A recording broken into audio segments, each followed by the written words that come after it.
You're listening to Season 1, Episode 1. This is Bizarre Buffet, and today we're going to talk about everyone's favorite topic, right? Cults. Yeah. Does everybody like cults here? Yes. Oh, me too. I just left one. Oh. I actually, believe it or not, have been exposed to one before. Really? Yeah. When did this happen? Oh, God. I think this was like 2010, 2011. Uh-huh. It was probably like around this time, too. Oh, wow. Yeah. I was dating this guy, and his cousin went through some like really traumatic stuff. And he went through this program called the Landmark Forum. Okay. I don't know if you've ever heard of it. Never. And okay, so his cousin was like, he used the Landmark Forum to help him like come out and get comfortable with his identity. And my ex at the time thought that it would also be a good way for us to better our relationship, which it didn't, because like 3 months later we broke up. Oh, no. So like $800 later, we were done. Oh, my God. So you invested this money. I didn't. He did. So he did for the both of you to have this experience, quote unquote. Mm-hmm. And then, well, is he still part of the group? Do you know? I have no idea. Wow. Well, I'm on the website now for the Landmark Forum, and it says that more than 94% of participants surveyed reported that the Landmark Forum made a profound and lasting difference in their lives. So, Jen, give me a break. You're in the 6%. You don't count. I don't count, Jen? Exactly. Oh, God. You just didn't do it right, Jen. You didn't Well, do it that's right. the other thing. Like, there were people there who clearly should have been getting psychiatric help and not going through this, like, 3-day program. Where that's what it says on the website. They put you in this... Did it really? Yes, I'm reading it now. So they put you in this room with, like, no windows. And it's, like, 12-hour days, too. No windows. The air is bumped all the way up. You can't eat unless, like, you get a lunch break. And then if you leave, sometimes they won't let you back in. So if you leave, meaning like for the day, or like if you no, leave like you leave to go to the bathroom or take a phone call. Yeah. Oh my God. Well, and they try to tell you on the website. They try to tell you that everything. They try to tell you that everything in life is your fault. So the things that happen to you are your fault. And like it's what? Oh no, go ahead. No. So I find that, like, I don't want to go too much into this because we have so much to cover, but, you know, I find that, you know, Landmark Forum, as well as I'm sure the cults we're going to talk about today, it's like their main thing is they break you down and they build you back up. That seems to be the trend. And in 3 days. In 3 days. And wow. that's the other thing, too. It's like they find vulnerable people. Yeah. If you think about it, a lot of these cults, you know, their followers come to them at vulnerable times in their lives. It's true. Or they capitalize on people who they know are in a position that's maybe less than ideal. Right. Absolutely. Well just for a closing thing on the Landmark, they all look happy and they have perfect teeth. Oh, well, happy and perfect teeth. That's what most of us would strive for. Yeah. Wow. Well, I'm very pleased to hear that for them. But you know what? We have a lot to cover today, like Jen was just saying. So the episode title, right? My favorite cult. So we're all going to talk about a cult that, you know, for one reason or another, we enjoy or find fascinating, but we're not here to give you a history on these cults because every podcast does that. It's a very overdone thing, wouldn't you guys say? Yeah. And if you're listening to this, you probably know about these cults, and you probably know maybe even more than we do.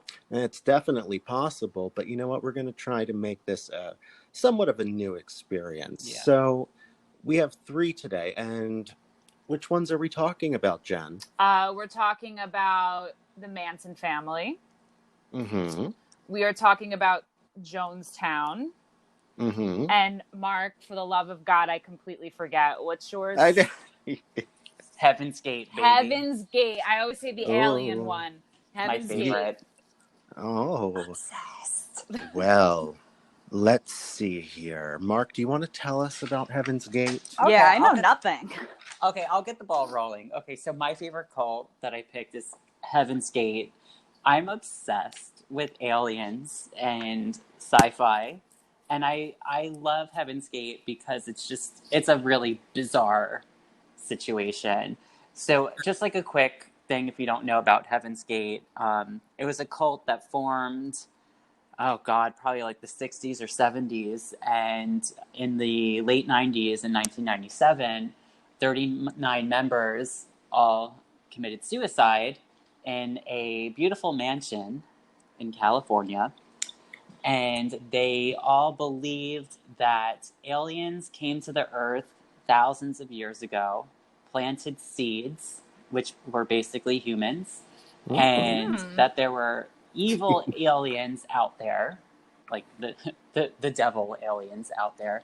Oh. And they were kind of making this place tainted. And in 1997, when the comet Hale-Bopp was passing by planet Earth, there was supposed to be a UFO riding the tail of the comet, where basically if they all died and left their earthly vessels, they would float up into the comet, into the spaceship, and they would be saved. Oh. Intergalactic. Very intergalactic. So basically, what I like about this is that it's like that weird era before the new millennium where like everyone thought that Y2K was going to happen and we're all going to die. And, basically if you go on their website, heavensgate.com, I think it's called. Hold on, let me make sure because I don't want them. Yeah, heavensgate.com. I mean, it's still stuck in the 90s. You have this like really cheesy backdrop of cosmic stars. And then you have the Heaven's Gate logo, which is like a key with this beautiful airbrushed rainbow font. Ah. Stunning. And all the text is in like different colors. So I don't know. I just like the fact that this cult has a clear-cut aesthetic. And even down to like in the mansion when they found the bodies, like they were all wearing the black Nike jumpsuits, the black and white Nike sneakers, and they all had a purple square blanket draped over their bodies in the shape of a diamond. So I just like the fact that there was some sort of consistency with aesthetic and image. And you're a fashion designer. I'm a so you fashion designer. those Yeah. things. Yeah. But it's funny because, like, okay, so I emailed Heaven's Gate, and I emailed them. Wow. Did the home team got back to you? They got back to me. Oh. So the correspondence is really, really brief, and curt and to the point. But I mean, also, like, when they were active, they actually did these meditations to avoid being able to think or have thoughts. I try to do those too, but that's just because people are tiring, I don't blame you. But here's the email that I sent them, and I'm going to tell you the response. I said, "Hello, hope you're doing well during these hectic times. I am respectfully writing to you because I have been doing research about Heaven's Gate and trying to have a better understanding of Heaven's Gate's use of aesthetics and the color purple. I noticed that in a lot of video messages from Marshall, who was like the leader of the cult, and the sheets used to cover the deceased members in 1997, everything had a purple tint to it. Out of curiosity, I would love to know." Yeah, out of curiosity, I would love to know if purple... They were like, this guy's crazy. Yeah, they're like, oh, okay. They probably don't get inquiries like this. So I said, I would love to know if the color purple has any further meaning to your organization, and if you could share some of the facts behind the aesthetics of Heaven's Gate. So they promptly responded, and the answer is no. It is just a color that T liked. We like that color too. Now, mind you, the font color that they use to respond is also in purple. Now, who's No, it's T? not. But who's T, T? so T was the cult leader. So his name was Marshall Applewhite, Mm-hmm. and they didn't really go by their real names because they're stripped of their identity. So he called himself T, and his wife, who died, I think 10 or 15 years before the suicides, her fake name was Doe. And they got that because he was a music teacher and he had a homosexual encounter with one of his students, and it was a whole scandal. So he kind of like up and left. And since he was a music teacher, they picked T and Doe. It's very interesting. But now I have to tell you the second email. Oh, there's another. There's another Whoa. one. Yeah. Wow. Okay. I'm ready. So here's the second one. I said, "Hello, thank you so much for your response. I do have another question as well in regards to aesthetics and concepts. In Doe's final exit video, the backdrop is a screen showing what looks like an infinite universe of Doe, who's like their cult leader. Was that done intentionally? If so, how was that video effect achieved, and did it have any deeper meaning?" I just have to say, like, I'm sorry to cut you off No, before you no. continue, but like, I really just would love to know what their response was when they got this email, because I don't know. I mean, maybe I'm wrong, but I have a feeling it's the first time they've probably gotten like aesthetic related emails to their, you know. I also feel like this But might be anyway. the first time they're getting an email inquiry in a while. Probably. I just would love to be a fly on the wall and see them getting the email. Yeah, exactly. I would love to. Well, I hope they were wearing like a purple robe with wizard sleeves. Right? Or, if they're working from home, for their office job, they're probably in, work attire for their Zoom calls. So, I mean, Oxford shirts, pleated pants, things like that. Shaved head. Okay, so the response was another curt one, and they said, "It was just a fun background to use. We can't remember how it was produced. There was no deeper meaning to it." So now, well, okay. I'm like, damn, just like make something up. But I don't know, like again, like I just really going back to the sci-fi stuff. Like one of the members, everyone. I mean, some people might not know this, but I'm trying to find my notes. I have like a million things written down. One of the members, his sister, was a character, an actress that was in Star Trek. Really? Yeah, that's right. Yeah. His name was Thomas Nichols, and his sister was Michelle Nichols or Michelle. I have the worst handwriting. She played. I know nothing about Oorah. Star Trek. I know nothing about that show. Yura. I don't watch that show. No. Yeah, I've never seen it. All I know is like, visually what some of the characters look like. I know that, and that like Klingon is an actual language and people speak it. Really? That's a thing? Yeah, like when you go to Star Trek conventions, like people can speak fluent Klingon. I feel like I should know this, but I'm genuinely surprised. I did not know that was... See, we're all learning something new. Oh. We are. Yes. This is an informative episode. Well, I'm going to inform you guys with a few more interesting points with Heaven's Gate. Heaven's Gate. Singular, not plural. So did you know that all of the cult members in the house had to take out alien insurance policy? And what is that? It's an insurance policy that allegedly covers 50 cult members, and it protects you from alien abduction, alien impregnation, and alien death, which is up to $1 million per person. So I want to know, everyone the 39 people that died that took out alien insurance, did that money, did that $1 million go to their families? But I mean, who funds, like, who's providing that policy? I mean, you don't go to like State Farm and be like, I'd like to cash in my alien insurance. Who's paying for that? I don't know. But That's so they all had to peculiar. pay into it. Wow. Wow. These That cults are is not cheap. They're pretty damn no. expensive. Look, Well, Landmark they were. No. Forum. Well, They're well. I think Heaven's Gate, they cut corners because they had patio furniture. oh well. Cheapskates. But And then another thing too, right? So like I did research, and Nike was like not really happy with the fact that all the cult members committed suicide wearing the sneakers. I can imagine. And Like, the reason, I would have been happy because at least it's like a bulk sale. It's 39 units. But basically they only got them because they were affordable. So they were penny pinchers.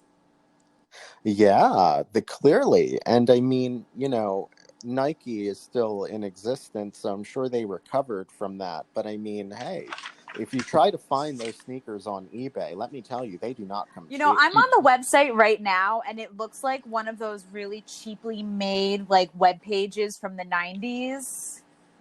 Mm-hmm. And to let you know, the G that's on top, it looks like the Green Bay Packers football logo. It does. It does, and I think, it's been commented on that, like, they pretty much took that logo directly from, or something like that. I don't know, like, but yeah, it is. It's like the same thing. Well, they're so batshit crazy that other UFO cults look at them and they're like, oh my God, these guys are nuts. Like, listen, your UFO cult, like, and mine are two completely different They things. actually Like, had to, everything needed to be identical, even their pancakes. They would measure the amount of liquid, so each person's pancakes were exactly the same size. what's the purpose? Because everyone has to be, like, I guess, equal playing field. And some of the men were castrated. I think a lot of the members of Heaven's Gate were closeted gay people, because they had to like renounce their sexuality. And then we all know like the leader of the cult had like the thingamajig with the student. So I think a lot of times cults like this are formed for homosexual repression. Yeah, absolutely. I mean, a lot of times, like, this figure who is running the whole enterprise, if you will, like, we could do a deep dive on, the reasons why, these people are perfectly mentally suited to do such. But I mean, it's like, sorry, I'm getting lost for words here. Well, you could definitely do a deep dive with, the whole cult being gay, repressed organizations. Mm-hmm. And the last point that I have, and I think we can move on with the comet, is the guy, the scientist or astrologist or astronomer that discovered the comet Hale-Bopp. He basically was like concerned, because he was like, I think comets will bring a mass suicide, because comets are often associated with the end of the world and the end of times. So he felt like this, not necessarily a cult suicide would happen, but he felt that mass suicide would happen in response to the comet, and he was right. Wow. That's fascinating. It's such an interesting story, and I love that they're still in existence, I would really like to have a member count of the current Heaven's Gate members. We'll email them, we'll get the video.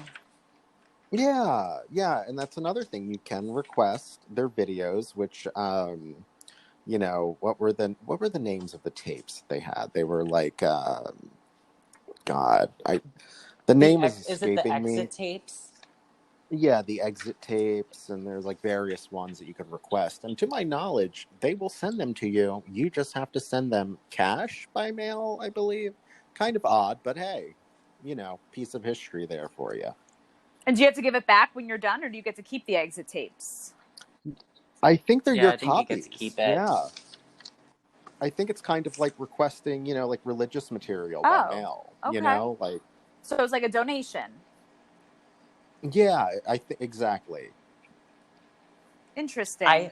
I hope that they are in a UFO universe. The 39 I hope people. so.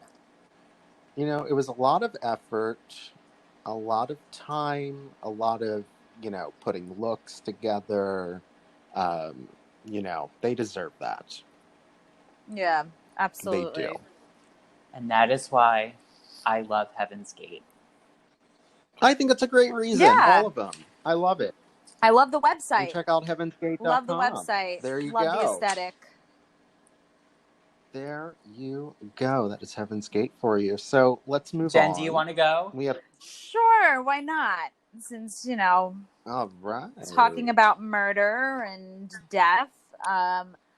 So yeah, my favorite cult is the Manson family. Ooh, I know, very classic. Yeah. But there's a lot like on the surface that I feel like people know about the Manson family. And there's a lot like behind the scenes that people don't really know about. And I guess that's what I'm going to talk to you guys about today. And some things that I've learned from my research. So I'm pretty sure everybody who's listening knows who the Manson family is. They were a group that was led by Charles Manson in the 60s out in California. And they lived on this old Western movie ranch, Spahn Ranch. And pretty much, yes, I have a t-shirt you do. from there. You absolutely do. Are you wearing it right now? I'm not, but Mark has this Heaven's Gate shirt on. Anyway, continue. I'm sorry. And pretty much Charles Manson had them go out and do these killings. But it was because he was so influenced by the Beatles. And he actually thought that the Beatles were calling out to him and singing directly to him and telling him to go murder people. And that's where Helter Skelter comes from. It comes from the Beatles song off the White Album. And everybody could probably say and agree with me that the White Album at the time was considered a very, very controversial album. Because they were exploring, like the Beatles were exploring with different sounds, different styles of music. And it was kind of like when you listen to it, you're like, what the hell were they on? But Helter Skelter is a song off that album. And it is actually, Helter Skelter, in fact, is a slide at an amusement park in England. Oh. And I had no idea. Jen just told me this before we started recording. And I was like, what? You definitely have seen them. Like they look like, it looks like a lighthouse. And you climb to the top and it's just like a twisty slide. Oh, look at that. It spirals down. I've been on one before. Yeah, it's Really? fun. And it's like lit up inside and it plays music. But anyway, the song Helter Skelter, Manson interpreted it as beginning a race war. And that the Helter Skelter was the final war to happen. Where does the connection... Like, maybe I don't understand because, I don't have a cult of my own yet. But like...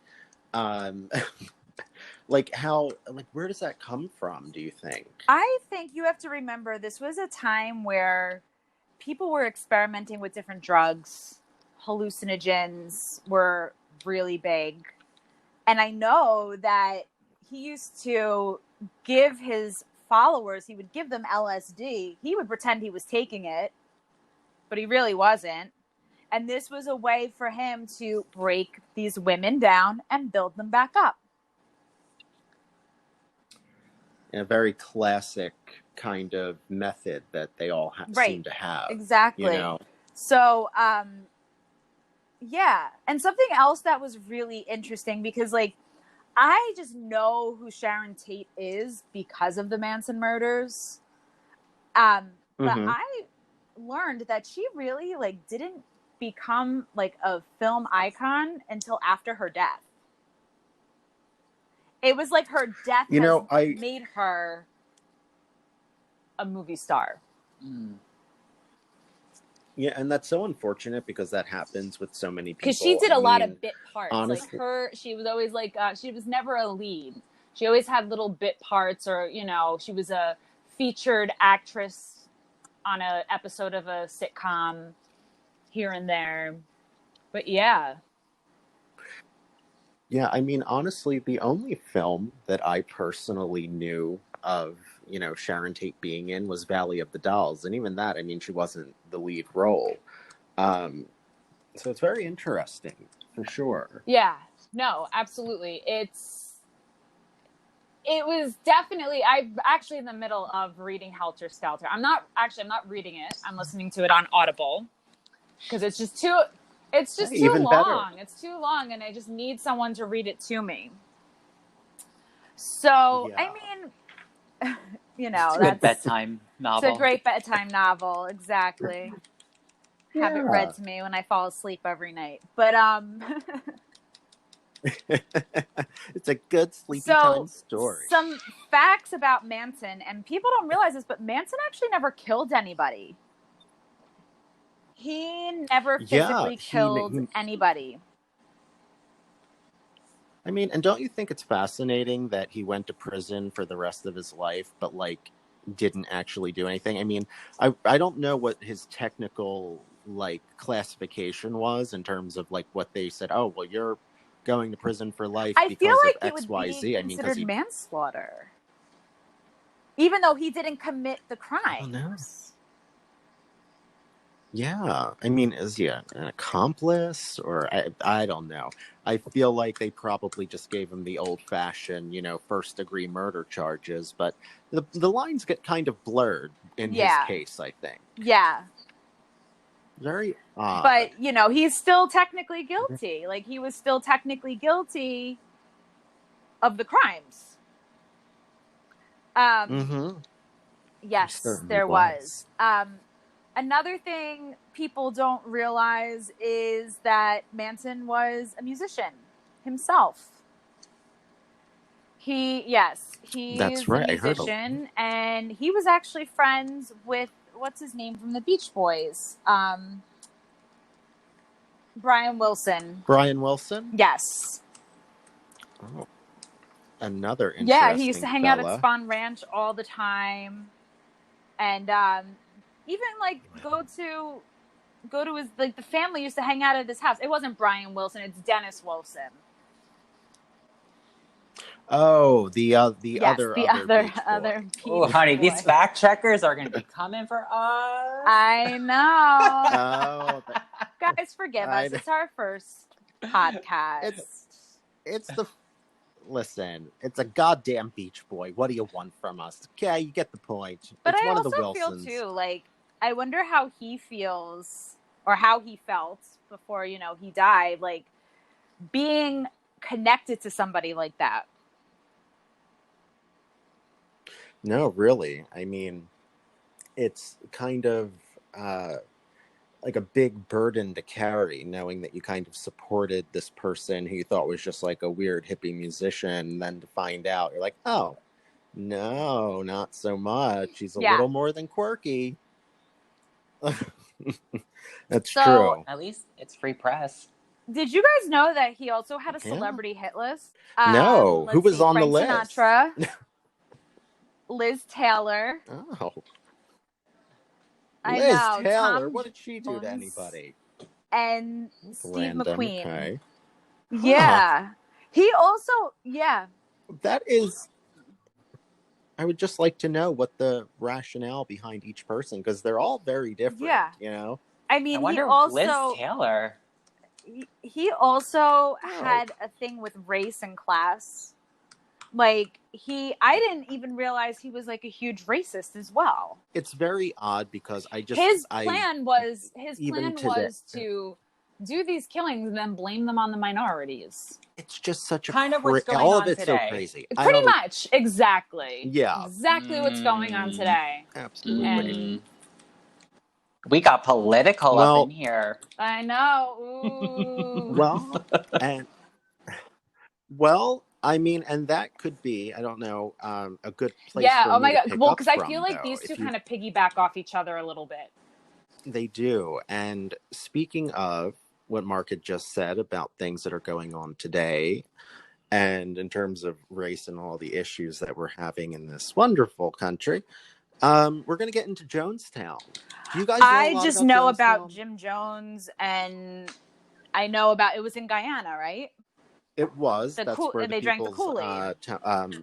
That's where like the whole yeah, phrase. That's that's kind of where right. the Well, phrase actually, "drinking the Kool-Aid" comes from. that's right. And do you know that surviving members of Jonestown are very I offended don't by blame that them. comment? I don't either. I mean, How I many totally, survived? totally get it.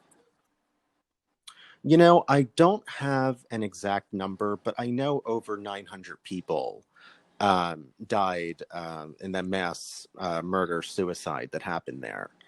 Um, but Jonestown, it's a very interesting story because, so unlike Charles Manson, who thought he was better than everybody and kind of, you know, was trying to start a race war and, like Jenna just said, you know, commit these horrible crimes and blame them on a minority group, Jim Jones started out actually helping minorities and doing a lot of great things within his community. So you guys know um, a little bit about Jonestown, but you know, I think like the most popular things that you hear tend to be the tragedy that happened, and rightfully so. People should know about these things, but you know, what tends to get like swiped under the carpet is like the things that Jim Jones did before he became crazy, quote unquote, cult leader, right?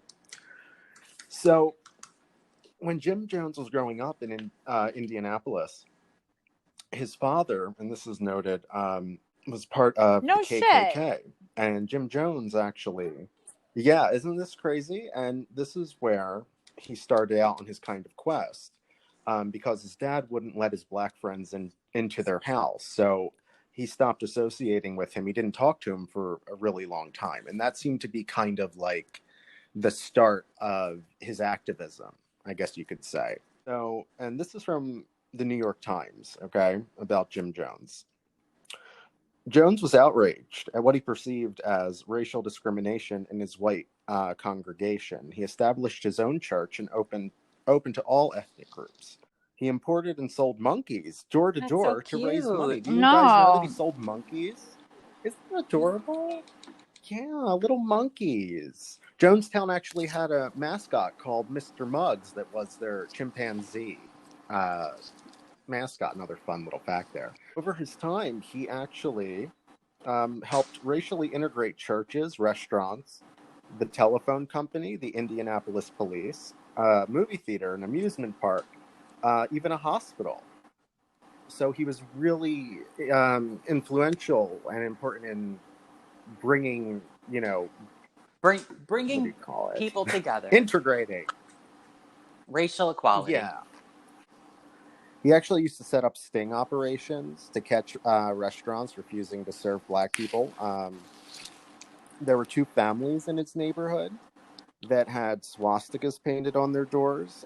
He went actually around comforting them while encouraging white families not to move, not to add to the problem of the racial inequality. So he encouraged everyone to stay where they were and to kind of band together, which I think is a really cool thing. You know, it's something that you don't even Well, see he was done also like today. a We actually preacher, have the right? opposite going on. He was. Yeah, he was. He started out, I believe his first church started in Indianapolis, the People's Temple. And then he moved it to San Francisco. I believe he had both locations. And this was all before Guyana happened, of course, that these churches had already been established. Are you Well, guys going to I'm play just into wondering, this, and like, I Mark? don't know if this is like PC, but was he doing it because he genuinely cared about people, or was he reaching out to like the disenfranchised to help build his following? Well, that's kind of, it's really it's a controversial topic because a lot of people who were associated with him and around with him at that time, they believe that he was doing it out Mm-hmm. of goodness and that he did care Right.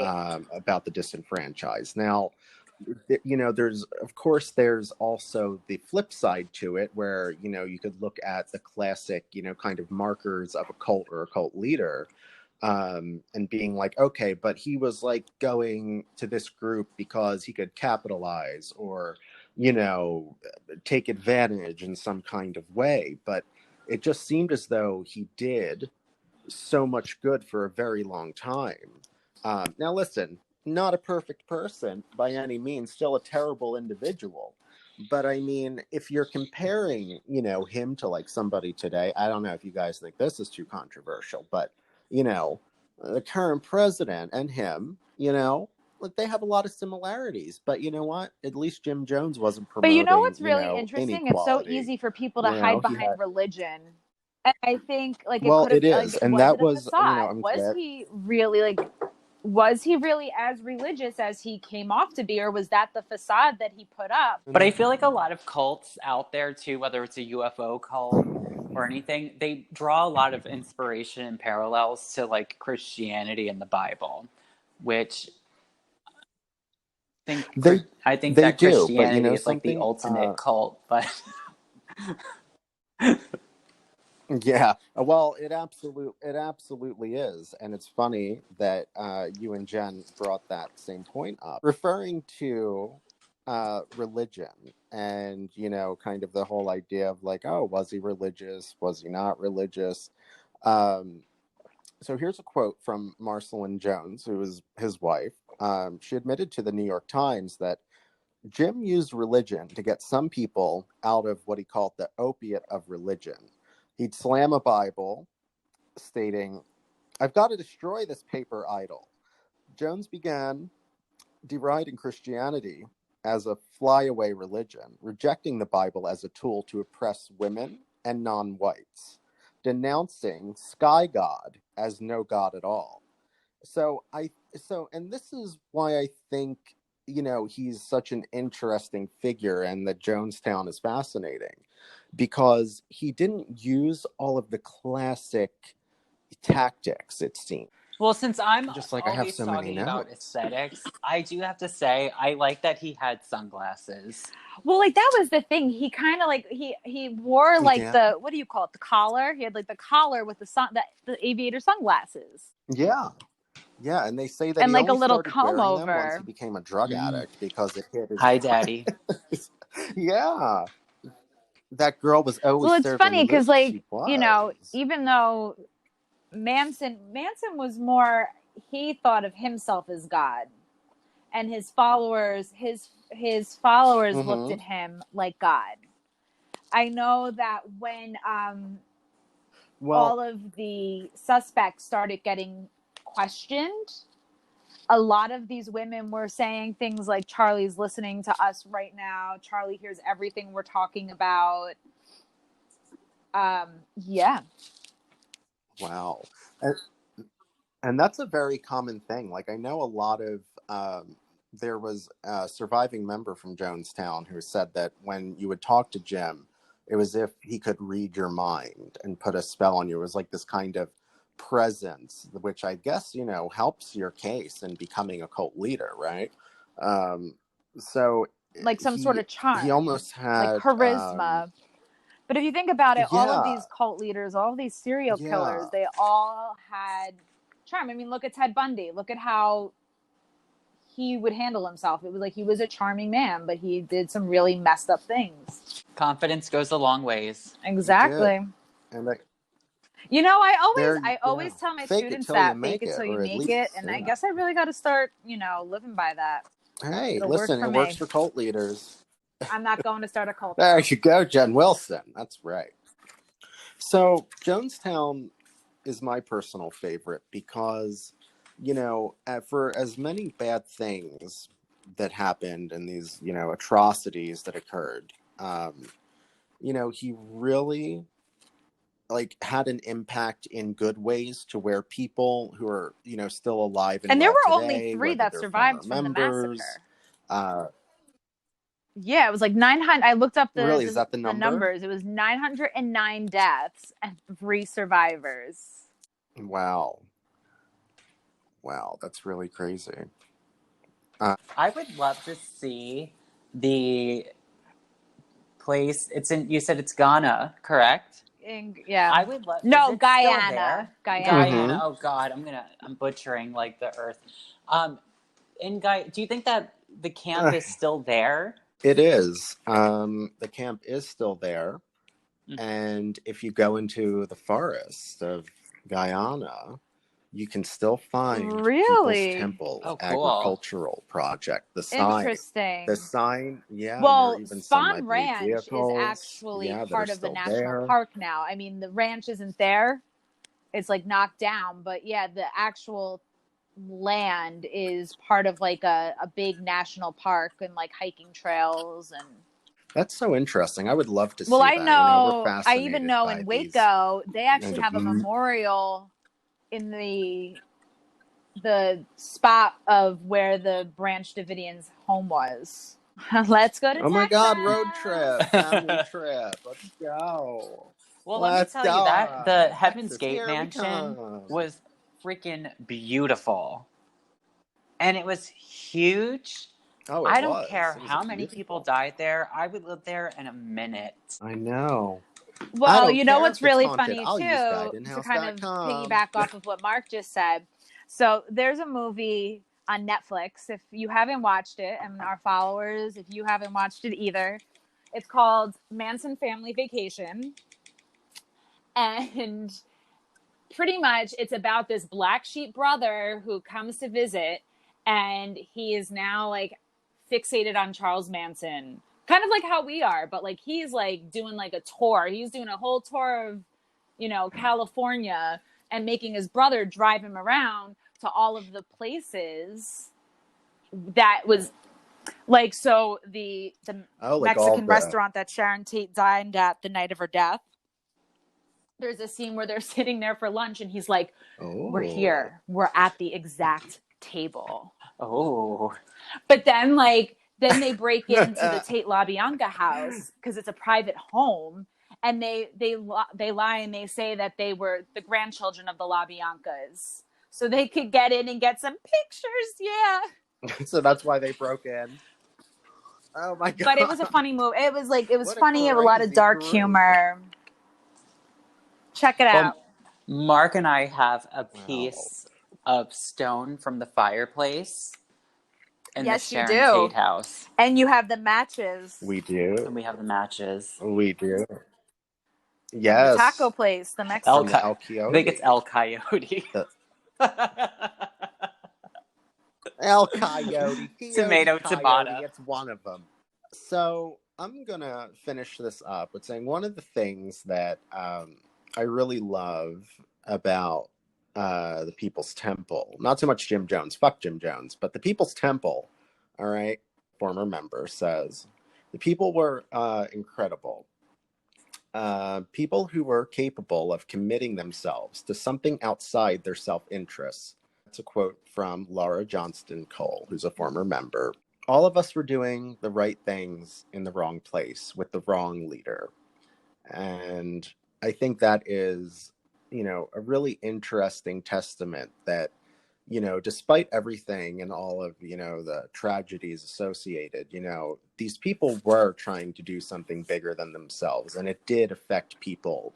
Like the right things affected them for the right reasons. But, when you get a crazy person who, they're on a good path, and a lot of times that happens, like starts out good, you're doing good things, productive things. And then, you turn into a dark sunglass wearing, Flavor 8 person, It's hard. It's hard out here for a cult leader. And, to top that off, I have an interesting quote here. I'm ready to be blown away. I'm ready. You guys ready for it? You ready? Okay, so this quote is from Terry Buford O'Shea. Okay, and she escaped Guyana a few days, basically a few days before the event took place. So this was from theatlantic.com, an article by Jenny Rothenberg-Gritz. They asked her, how do you feel about the word cult? Like, what's the meaning to you? And that's a very big like discussion. Like I'm sure if any of you guys have seen any recent shows, there's always a moment in any like, you know, quote unquote cult related show where, you know, the person is like, cult means new culture, man. And it really doesn't. That's not a technical, you know, definition, but I thought it was better to have a direct reference. So she says, a cult is when you aren't allowed to see your friends or family. I'm talking about total isolation. Someone takes your money, brings you to a place with no communication, or if there is, you aren't allowed to use it. Trust your gut and don't give up your liberties. So I think that's a really good, I think that should be the definition in the dictionary. Well, I think that's sound advice. Yeah, it is. It is. I wish more people would do that. Well, the correct I know. dictionary meaning of cult is a system of religious veneration and devotion directed toward a particular figure or object. All right, so is this a wrap That's for right. our first episode? I can't believe we did it. And everyone listening, follow us on our Instagram page, which is Bizarre Buffet. That's right. And you can find All Mark over. Tauriello You can find me in the where can we find you, latest Mark? UFO cult. You can and what find about me you, Jen hitchhiking Wilson? out in California, burning my money, cutting up my credit cards. Listen, we just discussed what the meaning of a cult is. I'm Don't sorry. do that. You're already not following directions, Jen. God's sake. Have you learned nothing from this episode? Well, it's fine. We're basically in a cult now, and it's called Bizarre Buffet. It is Bizarre Buffet, and I'm Marc Bluestein, and you can find me, I don't know, on a park bench trying to take your lunch. Bye, everyone. Well, this is Bizarre Buffet, and goodbye, everybody.